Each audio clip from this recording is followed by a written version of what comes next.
Muito bem, vamos então continuar nessa parte 2 do primeiro módulo, que é tributo. Já vimos que são 5 espécies tributárias, vimos a definição de tributo e as 5 espécies tributárias, taxas, impostos, contribuições de melhoria, contribuições para fiscais e empréstimos compulsórios. Estamos estudando as taxas. E vimos que a Constituição, bem como o CTN, proíbe que as taxas tenham como base de cálculo a base de cálculo que já serve para impostos. Vimos no final da parte 1 esse detalhe. Então, chamei a atenção que uma taxa não pode ter como fato gerador o valor do serviço prestado, porque já é fato gerador, já é base de cálculo do ISS. Uma taxa não pode ter como base de cálculo o valor do serviço prestado, porque já é base de cálculo do ISS, como base de cálculo o valor da mercadoria, porque já é base de cálculo do ICMS, o valor da renda, porque já é base de cálculo do imposto de renda, e por aí afora, uma proibição prevista tanto no artigo 145, parágrafo 2º da Constituição, quanto no artigo 77, parágrafo único do CTN, conforme nós já observamos. Maravilha. Mas existe um detalhe. Será que a taxa pode ter como base de cálculo um dos elementos que compõem a base de cálculo do imposto? Boba, aí não entendi nada. Boba. Aí me explica isso, vamos explicar. Você vai entender, olha só. Qual é a base de cálculo do IPTU municipal? A base de cálculo do IPTU, nós vamos estudá-lo, se você pegar o Código Tributário Nacional, é o valor venal do imóvel. Valor venal é o valor que vale o imóvel. Maravilha. Mas como é que você calcula o valor venal de um imóvel? Você pode pegar a metragem do imóvel e multiplicar pelo valor do metro quadrado daquela região. Porque numa região mais valorizada, um imóvel de 600 metros quadrados vai ter um valor bem maior do que esse mesmo imóvel de 600 metros quadrados numa área menos valorizada. Então, para que você chegue ao valor venal do imóvel, você tem 2 elementos que compõem o valor venal do imóvel. É a metragem do imóvel e o valor do metro quadrado daquela região. São, repito, elementos que compõem a base de cálculo, que é o valor venal do IPTU. Será, e aí eu volto com a pergunta, que uma taxa pode ter como base de cálculo ou a metragem ou o valor do metro quadrado na região, que são elementos que compõem a base de cálculo do valor venal, que é o do IPTU, que é a base de cálculo do IPTU? Será que pode? E aí nós vamos ver uma jurisprudência fundamental. Vamos ver o que o Supremo Tribunal Federal considera nestes casos. Ok? Muito bem. Então, vamos lá conhecer esse detalhe. Súmula vinculante número 29 do Supremo Tribunal Federal. Antes da gente ler a súmula, é lógico, talvez alguns de vocês já saibam, outros não, mas é importante a gente conceituar aqui o que é uma súmula vinculante. O STJ e o STF, tribunais superiores, eles, quando uma decisão ela vai se repetindo sempre no mesmo sentido, eles emitem súmulas sobre aquela matéria. Essas súmulas comuns, elas orientam o juiz singular e os tribunais inferiores orientam a tomar uma decisão no mesmo sentido, porque eles sabem que ao chegar nos tribunais superiores, nas últimas instâncias, STJ e STF, dependendo da matéria, lá essa decisão vai ser tomada dessa forma. Então, as súmulas normais do STJ e mesmo do STF, elas não obrigam os tribunais inferiores e os juízes inferiores. Eles podem decidir de uma forma contrária à súmula, só que vai chegar nos tribunais, isso vai ser alterado, a decisão dele vai ser alterada para ficar de acordo com a súmula. Maravilha. Agora, existem algumas súmulas, alguns assuntos que o Supremo considera tão fundamentais e tão importantes e tão repetidos, as decisões tão repetidas, que criou-se a súmula vinculante. Esta súmula vinculante obriga os tribunais inferiores e os juízes a decidirem de acordo com aquela súmula, não tem como fugir. Para evitar aquela enxurrada de ações ao STF, ao STJ, então criou-se essa súmula vinculante, fundamental no estudo do direito como um todo, e no direito tributário não poderia ser diferente. Então vamos conhecer a súmula vinculante número 29 do Supremo Tribunal Federal. É constitucional, diz o Supremo, a adoção no cálculo do valor da taxa de um ou mais elementos da base de cálculo própria de determinado imposto, desde que não haja integral identidade entre uma base e outra. Então, minha gente, isso é fundamental. Ou seja, o Supremo Tribunal Federal, através da súmula vinculante número 29, considera que não há nenhum impedimento, no exemplo que eu dei, de que uma taxa tenha como base de cálculo o valor da metragem do imóvel ou o valor do metro quadrado daquela região, desde que não haja uma total identidade, que seria o valor venal, que seria a multiplicação da área pelo valor do metro quadrado daquela região. Então, decisão fundamental. As taxas podem ter como fato gerador apenas um dos elementos que compõem a base de cálculo dos impostos, desde que não haja uma total identidade. Então, a taxa não pode ter como base de cálculo o valor venal, porque isso já é base de cálculo do IPTU. Mas pode ter a metragem, que é um dos elementos que compõem o valor venal, que é a base de cálculo do IPTU. Ok? Maravilha! Mas nós não terminamos com taxa. Vamos ver mais alguns detalhes. Artigo 78 do Código Tributário Nacional. O artigo 78 traz antes da gente ler, ele traz uma definição jurídica daquilo que eu falei com vocês, que é o poder de polícia, que é o poder que tem a administração de fazer com que sejam respeitados direitos e garantias individuais, as normas relativas à higiene, segurança, comercialização, etc. Então vamos ver, mas é fundamental que vocês conheçam a linguagem jurídica do CTN a respeito disso. Vamos lá. Artigo 78 do CTN considera esse poder de polícia a atividade da administração pública que, limitando ou disciplinando direito, interesse ou liberdade, regula a prática de ato ou abstenção de fato. Vamos dar uma paradinha aqui. Olha só, regula a prática de ato ou a abstenção de fato. O que é isso?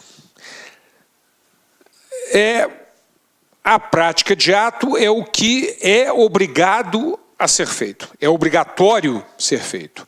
E a abstenção de fato é o que não pode ser feito. A taxa regula essas duas coisas. Ok? Então, ele regula, por exemplo, a taxa de posturas municipais, regula que não pode ser colocado aqueles balcões de roupa, tal, liquidação no meio da calçada.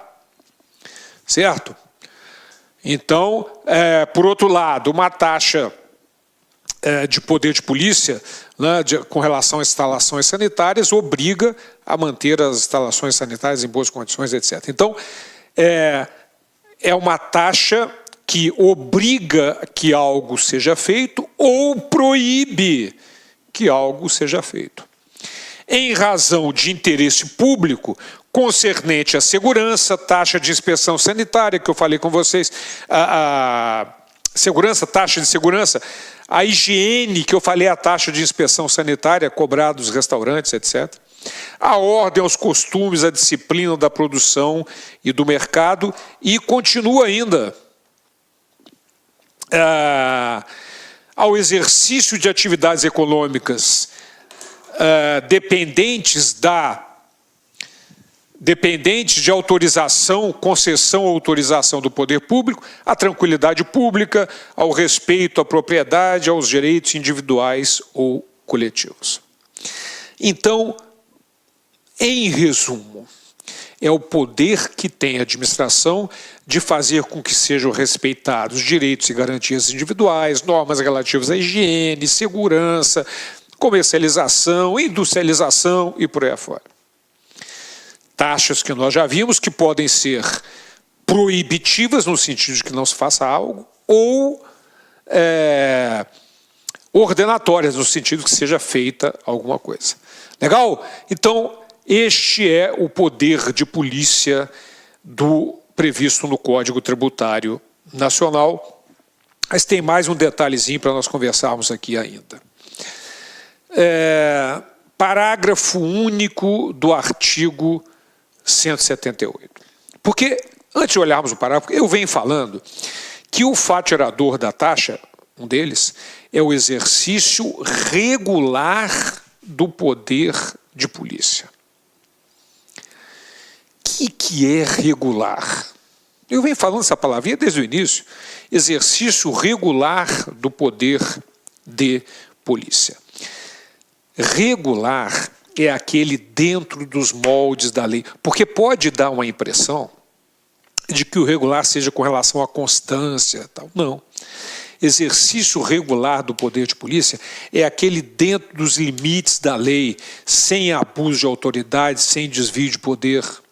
Esse é o exercício regular do poder de polícia. Então, está definido que, no parágrafo único do artigo 78 do CTN, considera-se regular o exercício do poder de polícia quando desempenhado pelo órgão competente nos limites da lei aplicável, com observância do processo legal e tratando-se de atividade que a lei tenha como discricionária, sem abuso ou desvio de poder. Ok? Então, este é o que significa a palavra regular. Exercício regular do poder de polícia. Mas ainda a respeito de taxa, nós precisamos conhecer mais um dispositivo. Vamos lá. Artigo 79 do CTN. Os serviços públicos a que se refere o artigo 77, nós já vimos isso, vamos ver só a linguagem jurídica agora, considera-se utilizados pelo contribuinte efetivamente quando por ele usufruídos a qualquer título. É quando o cara produz lixo, coloca na frente da sua casa e o serviço de colete de lixo pega e leva o lixo embora. Utilização efetiva. Mas considera-se utilização potencial, ou seja, utilizado potencialmente, quando, sendo de utilização compulsória, sejam postos à sua disposição mediante atividade administrativa em efetivo funcionamento. Então, voltando ao exemplo, o caminhão de colete de lixo passou em frente à casa do indivíduo e prestou o serviço lá. Não tinha lixo para coletar, azar dele. Embora ele não esteja efetivamente utilizando, ele está potencialmente utilizando porque o serviço foi colocado à sua disposição. Então, utilização efetiva ou potencial. Mas eu enchi vocês, na primeira parte desse módulo, que o serviço, para que seja fato gerador de taxa, ele tem que ser específico e divisível. E divisível. Tem que ser específico e divisível. Então agora, finalmente, chegou o momento de nós sabermos o que é um serviço específico e o que é um serviço divisível. Então vamos lá. O artigo 79 determina que considera-se específico quando possam ser destacados em unidades autônomas de intervenção, de utilidade ou de necessidade pública. Ou seja, você paga uma taxa de coleta de lixo pelo coleta de lixo. Você paga uma taxa de incêndio pelo serviço de proteção e ataque a incêndio. Então, o serviço é específico. Você sabe exatamente por qual atividade estatal você está pagando. Vamos ver o outro lado da moeda? No caso dos impostos, isso não acontece.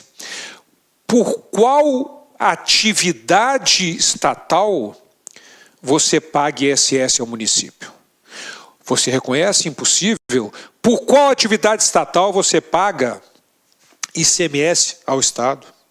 Por qual atividade estatal você paga imposto de renda à União? Não há uma atividade estatal específica no caso dos impostos. Aliás, nós vamos estudar isso, é a grande característica dos impostos. Não há uma atividade estatal específica pela qual você esteja pagando no caso dos impostos. Mas no caso da taxa, sim, você paga uma taxa de coleta de lixo, visualizando que você está pagando pelo serviço de coleta de lixo. Uma taxa de incêndio pelo serviço de ataque, prevenção e incêndio. Muito cuidado! Não quer dizer que o dinheiro tenha que ser aplicado ali. Essa é outra questão. Muito cuidado com isso. Ou seja, eu pago uma taxa de coleta de lixo pelo serviço de coleta de lixo. Eu visualizo por qual atividade eu estou pagando. Mas não quer dizer que o poder público tenha que aplicar ali. Cuidado. Uma coisa é serviço específico, eu sei por qual serviço eu estou pagando, mas a receita não obrigatoriamente será aplicada ali. Ok? Então, o específico é isso, você visualiza, você enxerga por qual atividade estatal você está pagando. E divisível.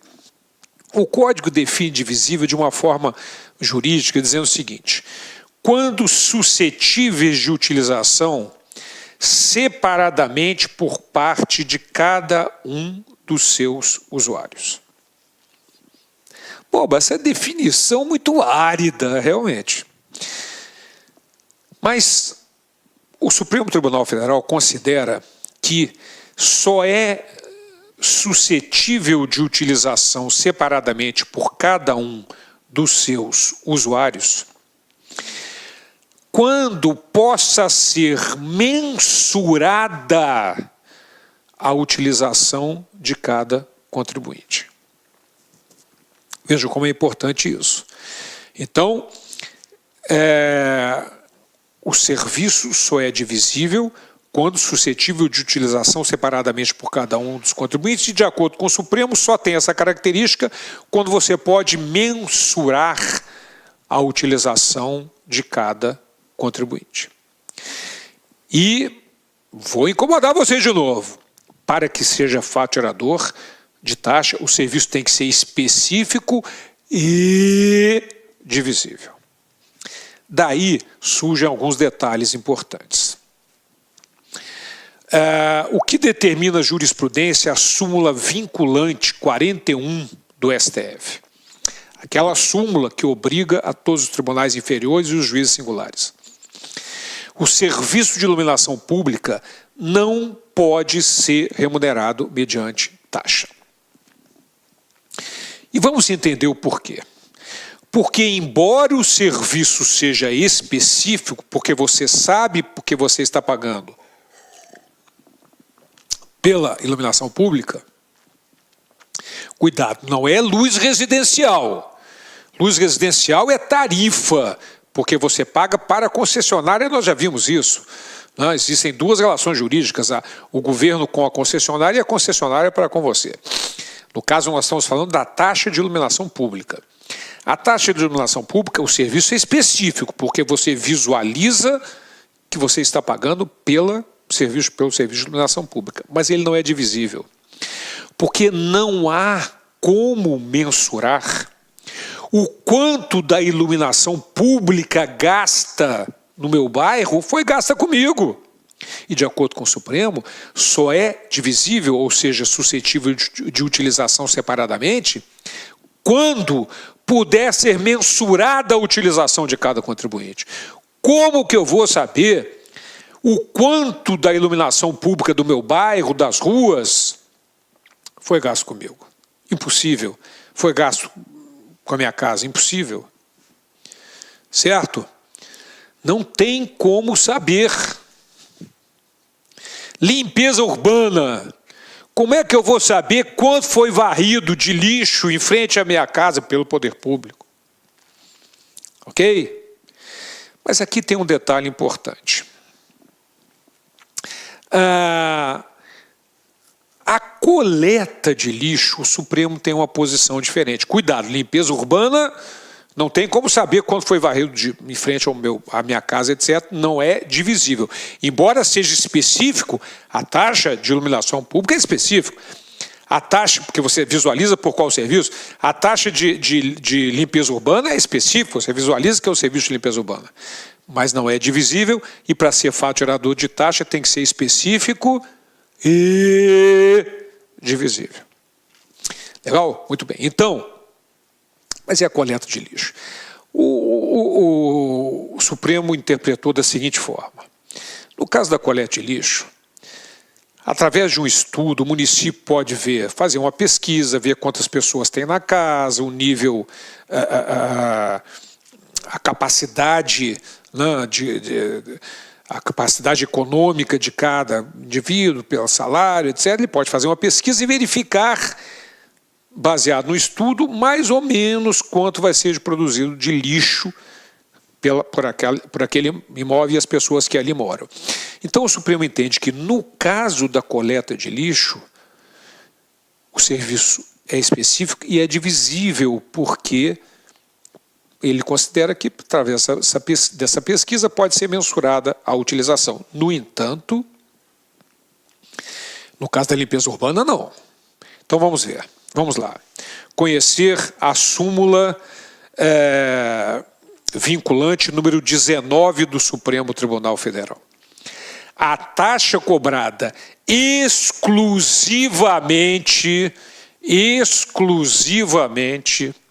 em razão dos serviços públicos de coleta, remoção, tratamento, etc., de lixo ou resíduos, não viola a Constituição Federal. Ou seja, no caso da coleta de lixo, não há nenhum problema, porque o Supremo considera, conforme eu disse, que dá para se estudar e verificar mais ou menos quanto vai ser coletado de lixo ali naquele imóvel. Mas cuidado, que os municípios têm, em geral, uma taxa cobrada, chamada Taxa de Coleta de Lixo e Limpeza Urbana, TCLU. Taxa de Coleta de Lixo e Limpeza. Olá, meus amigos, minhas amigas, sou o professor Luiz Antônio de Carvalho e eu estou aqui para fazer um convite muito especial, com muito carinho, para você que está estudando Direito Tributário. Vocês perceberam, claro, que o nosso professor de Direito Tributário é nada mais e nada menos do que o professor Cláudio Borba. Cláudio Borba, que inclusive é auditor fiscal da Receita Estadual do Rio de Janeiro. Professor daqui da Lá Concursos, um professor que nos enche de orgulho. Eu, pessoalmente, quando fazia o curso de administração, isso lá no início da década de 90, eu tive o prazer de estudar nos livros do professor Cláudio Borba e agora ele faz parte da nossa equipe, do nosso time.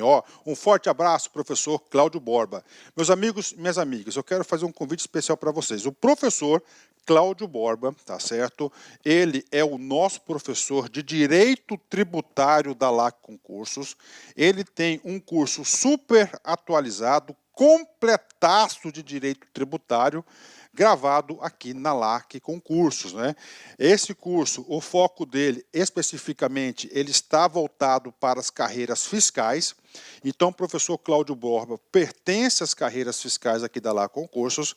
Todo e qualquer concurso de carreira fiscal, de Cefaz, principalmente Cefaz, Secretaria de Estado de Fazenda, do Brasil todo, tá? Teve um concurso de Cefaz, o professor Cláudio Borba vai lá e grava uma revisão. Por exemplo, nós temos a revisão FCC de Direito tributário com o professor Cláudio Borba. Essa isolada, todo o conteúdo do professor Cláudio Borba por apenas R$80. É isso mesmo, R$80.